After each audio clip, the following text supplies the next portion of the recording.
Bonjour à chacun, à chacune, à ceux qui nous rejoignent aussi aujourd'hui ou de ceux qui sont de passage. Que Dieu vous bénisse, que Dieu nous bénisse. Merci pour ce temps, je dirais, favorable. C'est toujours un temps favorable lorsque dans la présence de Dieu, nous sommes au bénéfice de sa grâce et puis de la compréhension que ces textes bibliques nous donnent de qui est Dieu, de qui nous sommes et en tant que communauté, comment nous devons avancer. Alors en ce dimanche de Pentecôte, je vous propose un texte riche en sens, en symbolisme. Alors je suis conscient que je ne pourrai pas tout développer avec vous dans une seule prédication, mais je vous invite à relire ce texte et à le découvrir personnellement, et pourquoi pas, on pourrait une autre fois le reprendre et le décortiquer d'une manière plus intense. Est-ce qu'on peut me... Ouais. Je n'ai pas l'écran, c'est normal?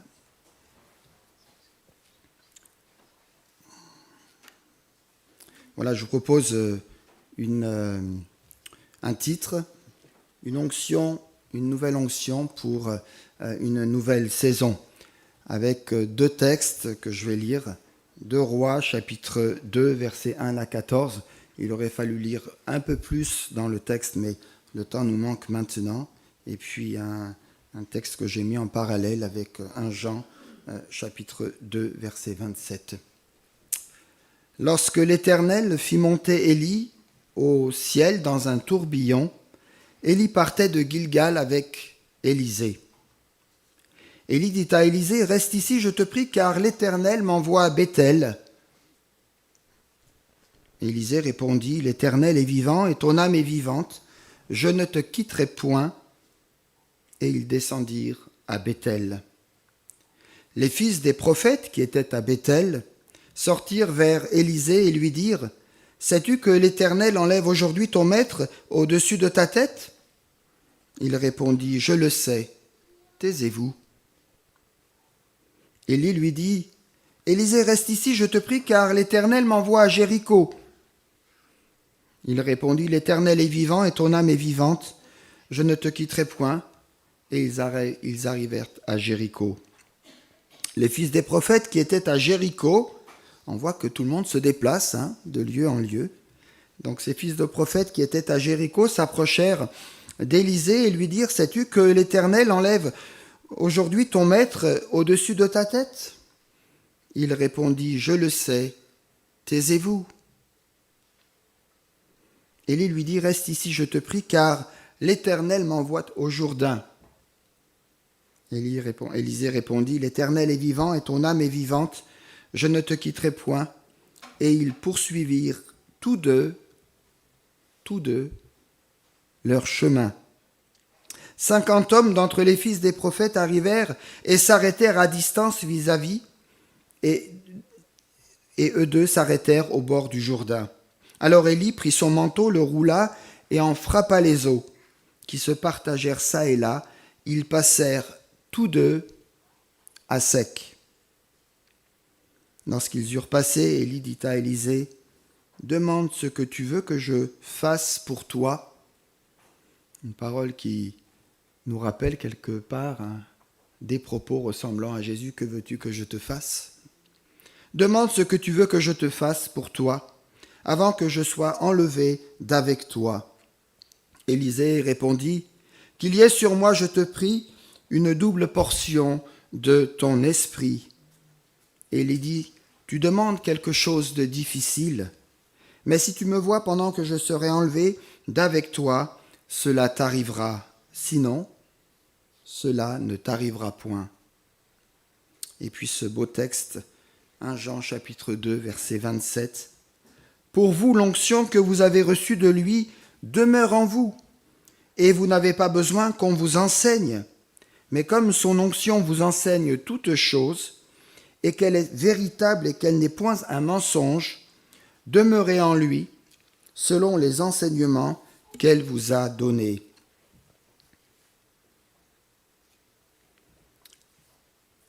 Quelques mots d'introduction. J'aimerais ce matin vous parler de ce que Dieu met en réserve pour nos vies.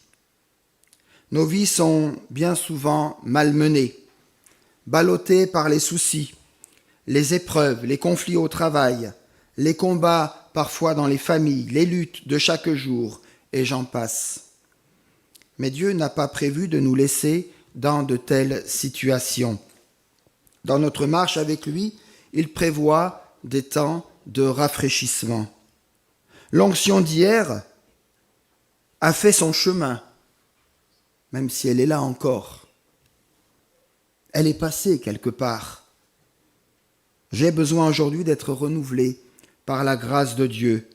Comme il est dit dans le psaume 92, verset 11, « Je suis arrosé avec une huile fraîche ». J'ai besoin sur ma vie d'un renouvellement de l'onction chaque jour. Je dis j'ai, mais c'est la communauté qui en a besoin, c'est le peuple de Dieu. Car l'onction d'hier peut me sembler fade et sans grande consistance. L'onction, la présence de Dieu est créatrice. Elle est rafraîchissante et renouvelle mes forces. L'onction crée un esprit de service. L'onction crée le zèle, l'équilibre dans ma vie spirituelle. L'onction crée des changements durables et louables. Elle me sensibilise à la présence de Dieu. Elle est agissante. Elle porte des fruits dans notre vie. Si nous voulons pleinement vivre dans une vie chrétienne victorieuse, alors n'hésitons pas à nous rapprocher du bon berger. Je vous renvoie au psaume 23. Et demandons-lui de déverser largement son huile sainte sur nos vies. Comme le rappelle Ecclésiaste au chapitre 9 et au verset 8, « Qu'en tout temps tes vêtements soient blancs et que l'huile ne manque point sur ta tête. » Des temps non négligeables. C'est donc de cette onction de l'Esprit qui reposait sur Élie et qui ensuite va venir se déposer sur Élisée, dont j'aimerais m'entretenir avec vous maintenant. Nous sommes ici devant un passage de témoin entre deux personnes, deux hommes de Dieu, appelés et engagés dans la course. L'un va continuer, mais son itinéraire va être totalement changé, et l'autre prend le relais. Pour cela, il y a eu un long travail de préparation, avant que l'Esprit Saint, qui reposait sur Élie, ne se répande et se dépose sur Élisée. Élisée n'était pas un jeune homme, un débutant dans le service de Dieu. C'était un homme qui servait le Seigneur depuis longtemps. Et c'est sur ces temps particuliers que j'aimerais prendre un moment et m'attarder un peu avec vous, en parlant ici du temps de l'attachement, du temps de la préparation et du temps de la séparation, le temps de l'APS que j'ai nommé ici, pour résumer ces trois moments particuliers. Le temps de l'attachement.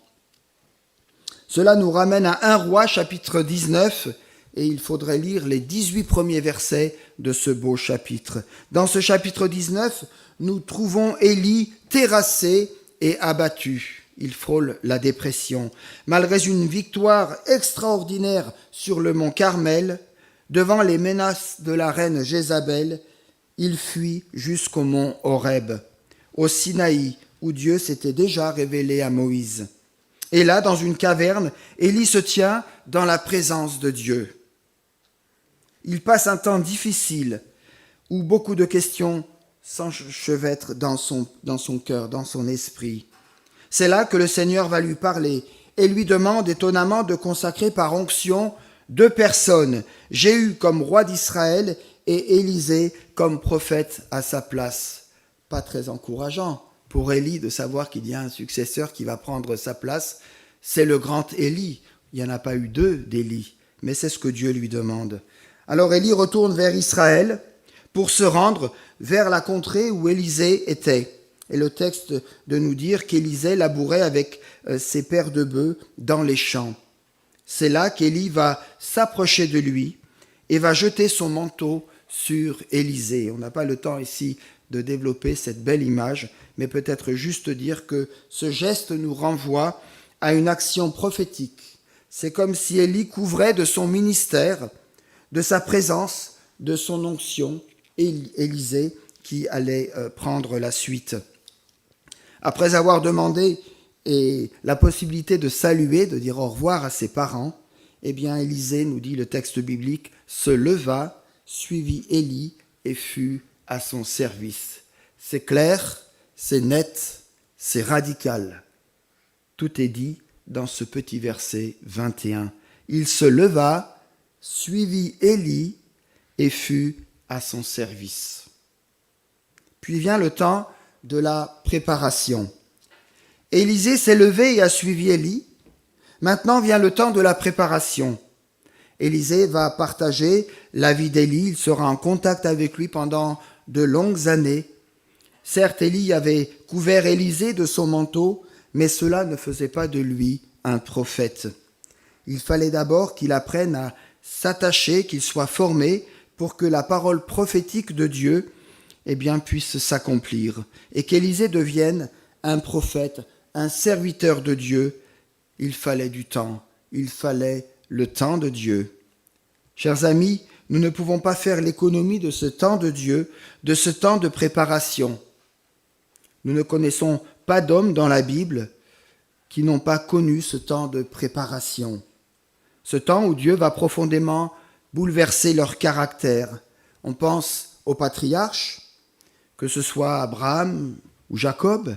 Il y a eu aussi Josué, qui reste longtemps auprès de Moïse, ainsi que David encore, ou plus tard les disciples, et l'apôtre Paul, qui connaîtront aussi ce temps de formation de caractère, ce temps où Dieu transforme son caractère, notre caractère, afin que nous soyons propices au service. Avant de nous faire hériter de ses promesses, de son onction et de ce qu'il veut nous apporter, Dieu veut nous rendre forts, capables de pouvoir résister, capables de pouvoir tenir. Car le service pour Dieu, le service de Dieu est avant tout un combat de résistance, un combat spirituel. Et tout à l'heure, Vincent l'a frôlé, l'a rappelé très, très courtement. C'est un combat spirituel. Et l'apôtre Paul dira « Tenez ferme après avoir tout surmonté » Éphésiens 6, 13. Comment mener alors un combat, un assaut, si d'abord nous ne sommes pas capables de résister par nous-mêmes? Le serviteur, l'homme de Dieu, le chrétien est quelqu'un qui a suffisamment de ressources spirituelles en lui pour tenir ferme quand l'ennemi vient devant lui. C'est alors le temps de Dieu, celui de l'exercice, celui de la résistance, celui de la foi qui se met en pratique. C'est ce que le Seigneur veut faire avec chacun d'entre nous. Et je suis convaincu que comme Élie l'a fait pour Élisée, le Seigneur a un jour étendu son manteau sur nous et sur son Église. Il nous a appelés à son service, il nous a attachés à lui, à être proches de lui pour nous tenir dans son intimité, dans sa communion. Il nous a appelés afin de former notre caractère, à tenir bon, à être persévérant. Alors cela ne veut pas dire que nous sommes pleinement entrés dans notre vocation, car nous devons saisir pour nous-mêmes d'abord ce que Dieu a préparé. Vous cherchez à servir le Seigneur? Vous l'aimez? Vous désirez vous impliquer pour lui? Alors laissez Dieu vous conduire, même si parfois la montée vous semble dure, même si parfois la montée est trop dure.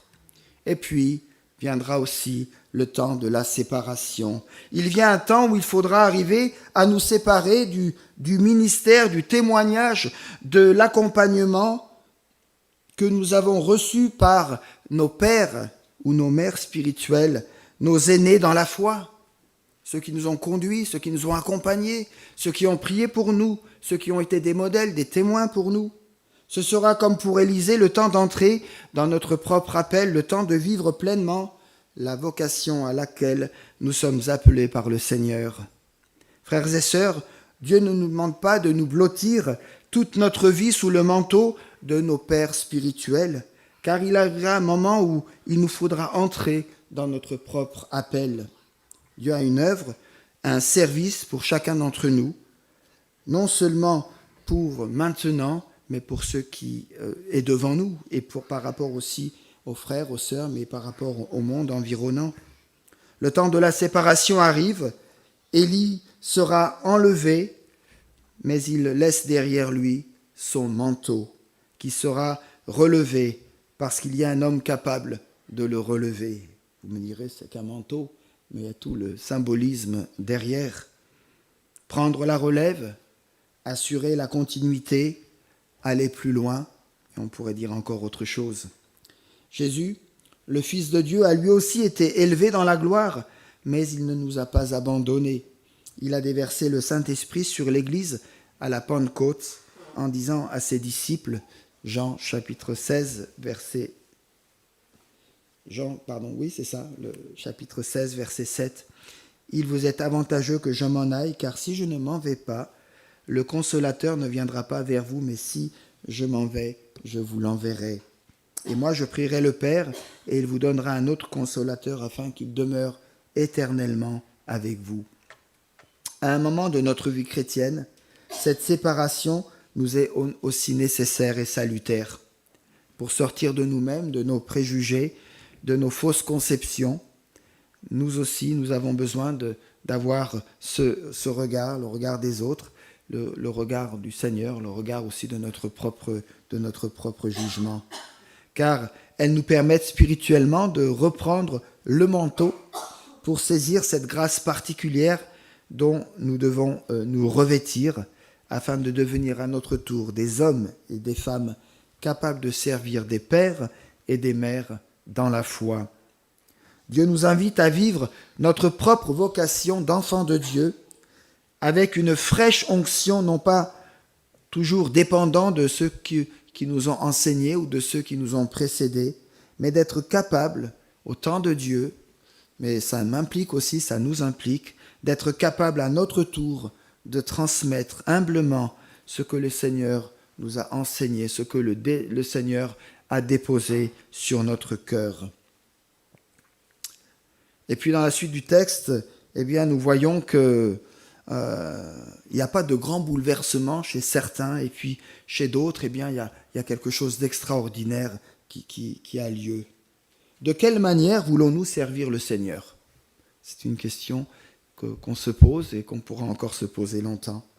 Dans ce chapitre 2, nous voyons ce long pèlerinage fait d'étape par étape qui nous sont décrites. On voit Élie et Élisée qui passent par des hauts lieux de la foi des Israélites. Le peuple est passé par là. Et il y a là Gilgal qui sont nommés Gilgal, Béthel, Jéricho, le Jourdain. Chacun de ces lieux est porteur d'une dimension particulière de la foi et de la révélation de Dieu. Quelque chose s'est passé à cet endroit. Une transformation a eu lieu, un événement particulier. Gilgal.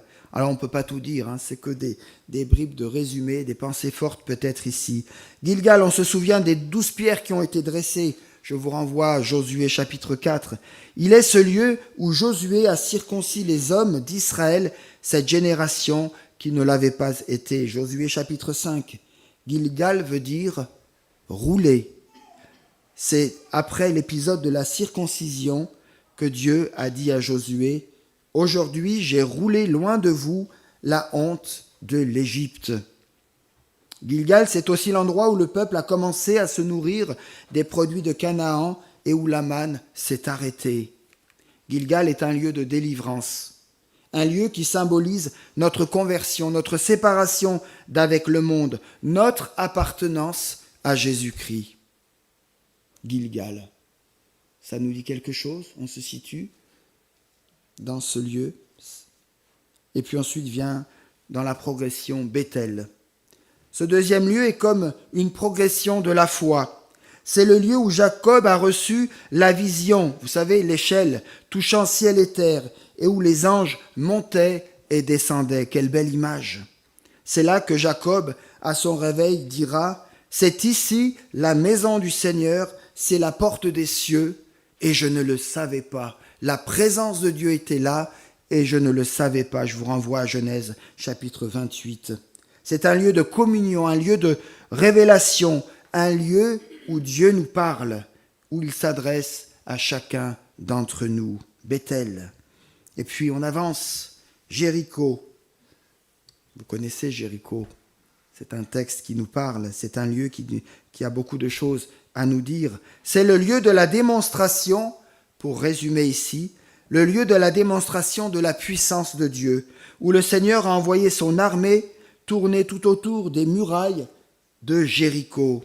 Au dernier jour, au dernier tour, au son des trompettes d'Israël, les murailles se sont écroulées sous la puissance de l'Esprit de Dieu qui était en action.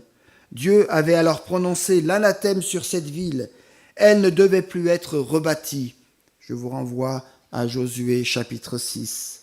Jéricho, lieu de malédiction, sera malgré tout rebâti, malgré l'ordre express de l'Éternel de ne pas rebâtir. C'est un certain Hiel de Béthel qui reconstruira en partie Jéricho, qui sera tout à nouveau détruit.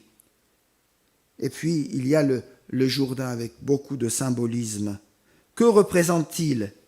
C'est un lieu de témoignage, le lieu qui nous sépare d'avec l'extérieur, d'avec le monde sans Dieu. Vous êtes dans le monde, mais vous n'êtes pas du monde. Dieu nous invite à nous séparer. Le Jourdain, vous savez, n'était pas un endroit très agréable pour y vivre parce qu'il y avait des crues, des berges assez dangereuses et donc aucune envie particulière de venir se promener et de passer du bon temps aux abords du Jourdain. Il est un lieu de séparation. Élie et Élisée le traverseront à pied sec par la puissance de Dieu, verset 8. Mais aussi, c'est un lieu qui nous appelle à entrer dans le service, dans le témoignage. On pourrait reprendre dans les semaines, dans les mois, ces lieux symboliques et puis les repasser dans notre cœur, les revivre, savoir où on se situe. Est-ce qu'on est encore à Gilgal? Est-ce qu'on est à Bethel? Est-ce qu'on est à Jéricho? Est-ce qu'on a passé le Jourdain? Ou comme les fils des prophètes, on est resté devant le Jourdain sans le traverser?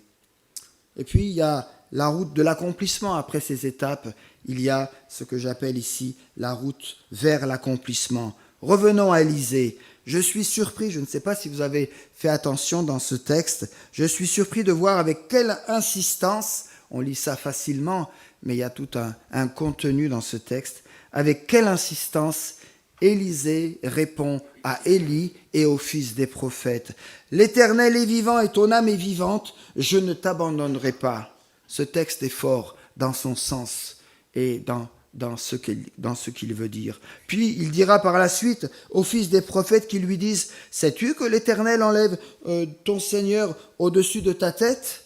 Et lui de répondre « Je le sais aussi, taisez-vous. » Malgré le fait qu'on essaie de le faire taire, malgré qu'on lui dise « Ton maître va être enlevé », il ne veut rien écouter. Il s'attache à Élie, à l'homme de Dieu, parce qu'il veut aller plus loin. Voyez-vous, il y a une grande différence d'état d'esprit entre Élisée et le reste des fils des prophètes. Pourquoi je dis cela? Parce qu'Élisée n'est pas attaché à un lieu de bénédiction en particulier, mais il est attaché par-dessus tout à celui qui donne la bénédiction, le Seigneur. Je ne veux pas simplement être attaché à un héritage. Je ne dis pas qu'il faut le renier et qu'il faut l'oublier. C'est bien de le repasser. C'est une bonne chose. Je ne veux pas simplement être attaché à un héritage. Je veux être attaché à celui qui donne l'héritage, à celui qui est la bénédiction, à celui qui donne la bénédiction. Élisée ne voulait pas simplement rester un fils des prophètes, mais il aspirait à devenir un prophète selon Dieu, puisque c'était ce que Dieu voulait pour lui. Nous ne sommes pas appelés à demeurer toute notre vie de simples fils qui ont hérité ici ou là de ce que nos pères, de ce que nos mères spirituelles nous ont transmis. Nous sommes aussi appelés à entrer dans notre vocation d'enfants de Dieu. Soyons nous aussi de ceux et de celles qui ont envie d'entrer dans ce que le Seigneur a prévu pour nous, car Dieu a quelque chose de grand, car Dieu a quelque chose de particulier, car Dieu a quelque chose de beau à nous communiquer, à te communiquer.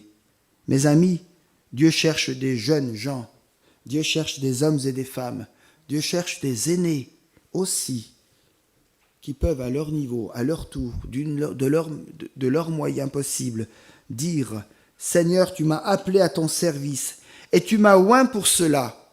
C'est pourquoi je veux entrer dans ce que tu as préparé pour moi. Je ne veux pas rester seulement à un endroit particulier de bénédiction ou de révélation qui m'ont fait tant de bien, qui me font encore tant de bien, mais je veux saisir tes promesses et suivre la route vers l'accomplissement, vers la plénitude de ta bénédiction. Le chemin n'est pas terminé, nous sommes encore en marche, pèlerins et voyageurs sur cette terre. Pour recevoir cette bénédiction, cette double portion de l'Esprit, il fallait malgré tout qu'Élisée ait bien compris et assimilé toutes les leçons qu'Élie lui avait transmises. Il fallait que ce que représente, nous on le lit facilement, mais quel symbolisme, je ne suis pas sûr d'avoir tout dit, et loin de là. Il fallait qu'Élisée comprenne ce que représente Gilgal dans son symbolisme, mais dans ce qui s'était passé, dans ce que Dieu avait révélé à ce moment précis. Comprendre Gilgal, comprendre Bethel, comprendre Jéricho, il fallait que ça s'inscrive dans son cœur, mais dans sa compréhension spirituelle. Le Seigneur veut aussi nous conduire à travers ces étapes. Nous avons tous besoin de réaliser ce qu'est Gilgal, de réaliser le message de la mise à part, de la sainteté, de la consécration pour Dieu. Nous avons besoin de réaliser ce qu'est Bethel, cette communion, cette intimité, cet engagement avec Dieu, car à Bethel, souvenez-vous, Jacob prendra un engagement profond avec le Seigneur. Il nous faut aussi connaître et comprendre ce qu'est Jéricho et recevoir par la grâce de Dieu une vision de conquête, de service.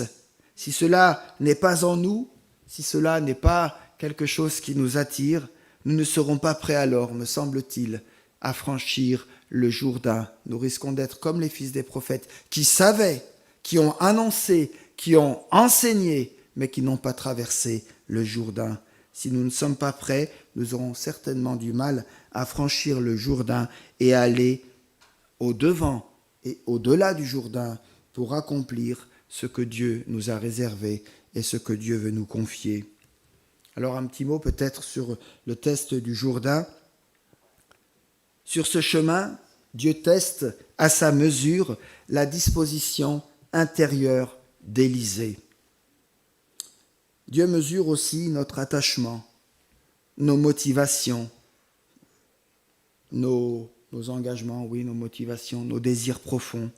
Sommes-nous désireux d'aller plus loin avec le Seigneur ou simplement satisfaits de ce que nous possédons présentement? Où en sommes-nous aujourd'hui, ce matin, dans notre conquête, dans notre marche, dans notre avancée avec le Seigneur? Que représente le Jourdain? Sinon que les eaux se sont déchirées en deux? Élie et Élisée vont descendre ensemble dans ces eaux. Descendre dans l'eau nous renvoie à une image de mort, mais ce n'est pas pour y rester, c'est pour en ressortir vivant et de l'autre bord. Il nous faut mourir véritablement à nous-mêmes, à notre caractère charnel, et cela est difficile pour tout le monde. Mourir à tout ce que nous avons pensé être bien dans notre vie. Alors je ne dis pas que ce que nous pensons être bien n'est pas bien, mais parfois ça ne l'a pas été. À nos propres ambitions, à notre propre contrôle du temps, des événements, des situations. Mourir à tout cela afin de pouvoir sortir de ces eaux vivifiées et transformées. C'est ce qu'Élisée a fait en suivant Élie jusqu'au bout, avec le caractère qui l'a animé et avec le secours du Seigneur. Une autre remarque qui m'interpelle quand je relis ce texte, et je le lis souvent, au verset 7, nous retrouvons les fils des prophètes, une école de prophètes, quelque part ici, ils sont là, ils cheminent aussi, ils sont appelés à ce ministère. On retrouve donc les fils des prophètes qui vont suivre Élie et Élisée. Ils sont là, ils suivent, ils sont quelque part dans la course. Mais il est dit qu'ils vont s'arrêter à distance du Jourdain. Combien de chrétiens veulent s'approcher du Jourdain, mais restent à distance, près du Jourdain, tout près du Jourdain, mais il n'y aura jamais de traversée, ou alors elle arrive tardivement. Oui, on aime bien en parler, l'approcher, mais quand il s'agit de vraiment descendre dans les eaux du Jourdain pour le traverser, ils n'y vont pas. On pourrait se poser la question, mais pourquoi ? Puisque le Seigneur a conduit les événements, les étapes jusque-là, pourquoi s'arrêter devant le Jourdain ? Eux sont restés de ce côté de la berge, là où ils peuvent encore contrôler les choses, les situations. Certes, nous ne savons pas jusqu'où nous pouvons aller, ni ce qu'il y a derrière le Jourdain. Moi, je ne le sais pas pour ma propre vie. Il est vrai aussi que ceux qui franchissent le Jourdain dans cette vision du service pour le Seigneur, puisque c'est ça, hein, la vision, la traversée du Jourdain, c'est pas simplement la traversée d'une manière miraculeuse, mais il est question aussi d'une vision, de la vision du service pour le Seigneur. Eh bien, nous ne savons pas, je ne sais pas ce qu'il y a derrière ce service. Dieu nous dit des choses, nous les connaissons, nous les comprenons dans la parole de Dieu, mais ça reste mystérieux. Mais pourtant, nous pouvons tout remettre entre les mains du Seigneur et nous abandonner entre ses mains, n'est-ce pas ? Alors, quelle grâce, quelle assurance, quel repos lorsque, tout tremblant peut-être, nous disons oui, non pas simplement avec la tête, mais aussi avec le cœur. Pourtant, beaucoup se contentent d'être des fils des prophètes. Et c'est bien, c'est louable, c'est à la gloire de Dieu. Des fils des prophètes, en gérant simplement leur héritage terrestre. Mais mes amis, ça ne s'arrête pas là. Et du coup, en gérant leur héritage terrestre, c'est d'une certaine manière de dire « Seigneur, je te suivrai partout, mais pas plus loin. Partout, mais pas plus loin. » Ils savent un certain nombre de choses, ces fils de prophètes. Ils ont une certaine expérience, une certaine connaissance. Ils peuvent vous enseigner et vous apprendre des réalités spirituelles du présent et même des choses à venir. Mais au moment opportun, ils demeurent absents lorsque Dieu se manifeste.